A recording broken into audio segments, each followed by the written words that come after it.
I like reading, but I'm an extrovert. I'd rather have a conversation. So finding those people who are killing it, the people that are really doing awesome with it, and then trying to just have a conversation with them, offer to take them out to lunch or whatever it might be.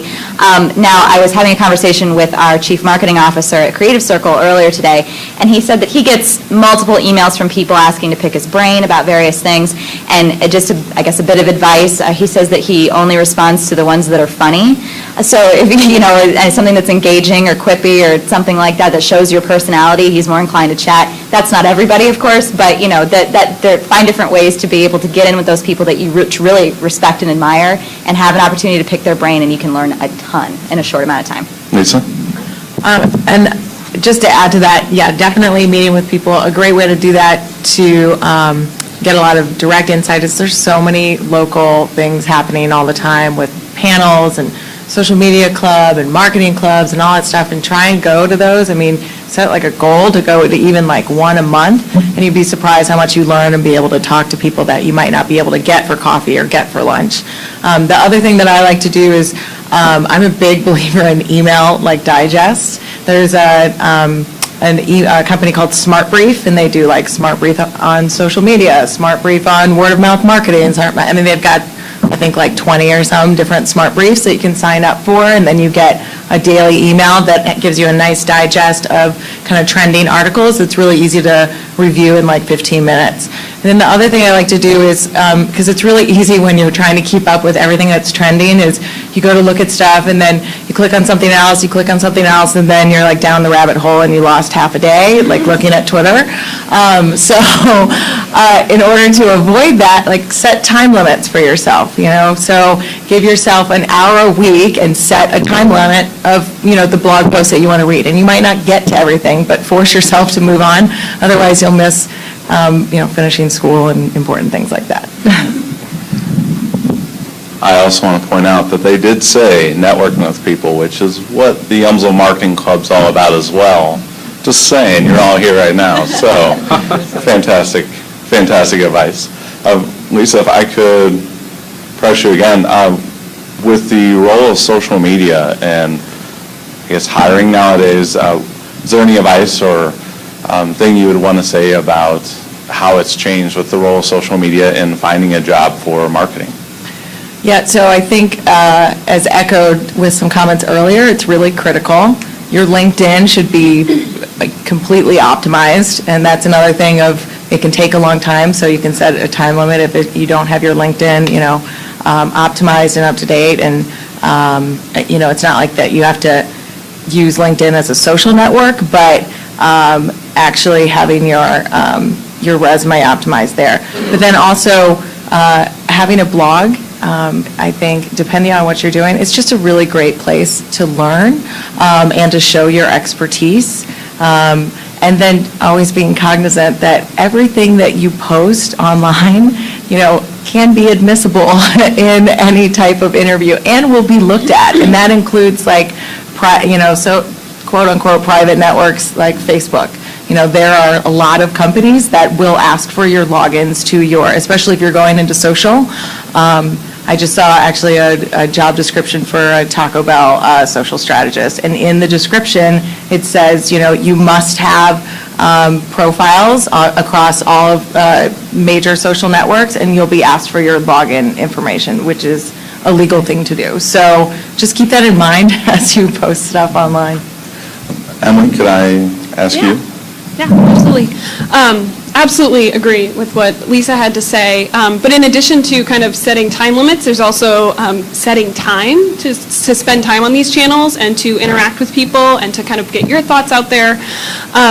It's interesting, she talks about, what you're putting out there, people are going to be able to see. And I know there are some people who feel like, oh, well, then just, lock everything down and you can have your private space. And, some people have 2 Facebook profiles. I will say that I am firmly of the camp that if you're putting it out there, it's you and it should be you.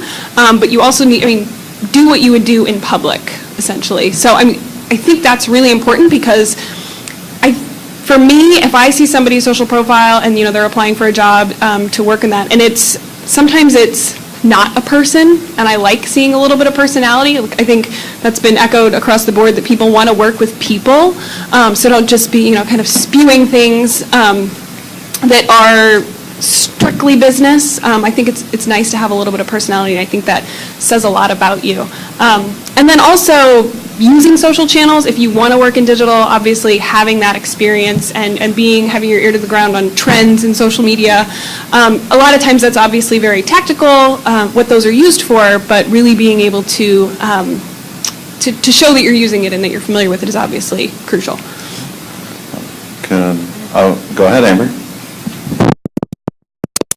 Something that's probably,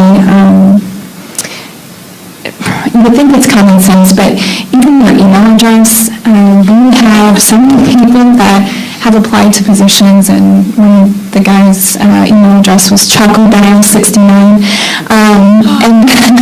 and then we also had, I left a message, well, I was trying to leave a message for somebody who applied to a position, and it was the Ferris Bueller's part of the movie where the principal assistant, or I don't remember who it is, is saying all the obscenities over the phone. So I'm not going to leave you a voicemail if you don't have that voicemail. I'd like to hear your voice too on your voicemail. If you just have a computer talking your phone number, I'd like to have a nice communication there as well. So just those simple things too can help.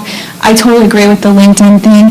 As a recruiter, if we're looking at your resume and your LinkedIn doesn't match up with your resume, to us it's a red flag.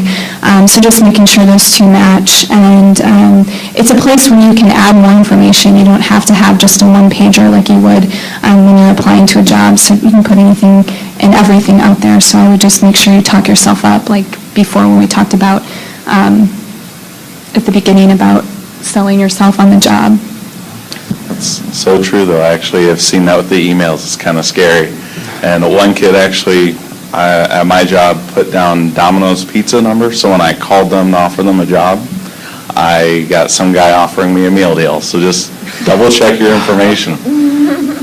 Christine? I would just elaborate on the LinkedIn piece.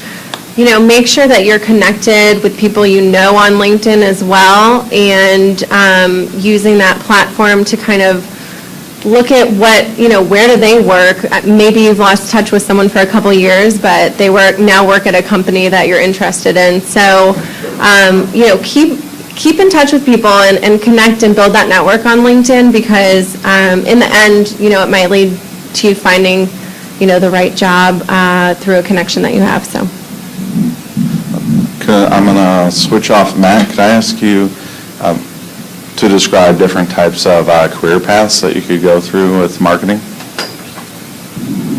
Sure. I think, one of the things that's, to me, exciting about just kind of the agency world in general, marketing, PR, digital, what have you, is that there are a lot of different directions you can go, right? So there aren't necessarily, single pathways kind of climbing the rungs into, a certain senior role, as I think there are in lots of industries. So, you can start as a software developer and become a strategist, as I did. You can, start in more of a project management role and learn about all these different disciplines that are there, and then, adopt one that you move into. You can, start in a creative role as a designer, but then kind of shift over into more analytics or things like that. So, I think that that's an exciting aspect of this field, is that, I think we are open to people making those lateral moves as they kind of experiment and pursue their career in the industry. And, we even welcome that, because it sort of creates these multidisciplinary teams of people who have overlapping skill sets, right? I think that's always a nice benefit, is that, my circle of experience overlaps with all the others, so there aren't any cracks in between in our team. So I'd encourage you to find the trajectory that's interesting to you as you move into your career, but be open to those lateral moves to learn new and different things and explore the other areas in the industry. Anyone else? Oh, go ahead, Dana. I would say, as someone who meets with a little bit of everybody in the marketing world, I mean, if you love working with people and you love coming up with strategy, maybe, and you're interested in agency life, maybe accounts are what you like. If you are extremely organized and you're not that person that comes up with a winning idea but likes to be a part of it, project management. If you like knowing the why behind everything, maybe market research. There's so many different, like you said, there's so many different avenues in which you could travel, and finding out a little bit more about each and every different type of way that you could go. I mean, there could be content strategy, there could be social media management or community management. The list pretty much is endless, and I know that I did a little bit of stats pulling from Creative Circle, and in terms of the types of positions that we've seen, 5 years ago, the most popular job that we were getting called out for support was a tie between graphic designers and copywriters. Those were the two. Everybody needed graphic design and copywriters, either on a short-term basis or for long-term, full-time positions. Now, the most called out job that we get asked for are digital designers. So people that really understand how to design banner ads, how to design websites, other social media graphics, things like that. And just so you all are aware, the toughest jobs that we are having to fill company-wide right now, and we are in 21 markets, or 20 markets now across North America, front-end developers, UI UX designers, aka web designers, and presentation specialists, so people that can design presentations. It's curious. It's not exactly what we would have anticipated, but those are some of the things that we're seeing that a lot of our clients, which are major companies and agencies across the country, are really struggling to find those right people that can fill those niches. So that's something that's really interesting as well. Anyone else? Go ahead, Wes. At the risk of sounding a little cynical, just be careful. Be true to your own brand. You have to remember that whatever path you try to go down, it should be a path that will result in you finding what you want to do. And I don't know if everybody in this room wants to be in marketing, but I'm not even sure what marketing is anymore. I mean, frankly, it has changed so dramatically that it's kind of like suggesting you buy stock in Blockbuster Video. It's not, I mean, we used to talk about Blockbuster Video as a license to print money, $3 or $4 a pop. I mean, how can you miss? Same thing as film, Kodak. I mean, the people at Kodak are just half crazy right now. Some of those people are just like, that business just changed so dramatically. So considering the fact the world is changing and there is giant amount of disruption going on, find something that you're passionate about and you really care about, and you'll enjoy every day of your life, and it's not all about the Benjamins, if I may say so. So there it is. And just a quick question to everyone. With marketing paths changing completely, did anyone think at the very beginning, whenever you started to go into marketing, that you're going to be right where you are right now? Raise your hand if you thought you were going to be right there. So it's pretty exciting. Well, let me ask Emily, with graduate school, how important is it for advancement in the field of marketing? Well, I think Carlos proved that it's not necessary. But for me, so I actually just finished my master's in advertising and marketing communications last year, and I'm one of those people who loves school, and so I love going back. I also have a certificate from UMSL in nonprofit management and leadership. So when I find something that I really like, I want to learn as much as I can about it. But the one thing that when I think about getting my master's in marketing and advertising, for me, it's so important that I had the 5 years of experience that I did before I went in to study. I cannot imagine having gone straight into that from my undergrad without having the context that I got in a real-life job.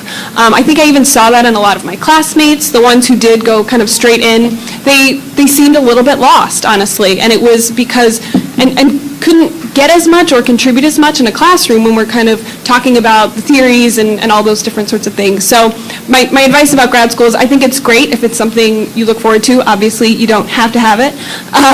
But I just think the context of a real life experience cannot be replaced, and it can only enhance your experience at graduate school. Would you like to go?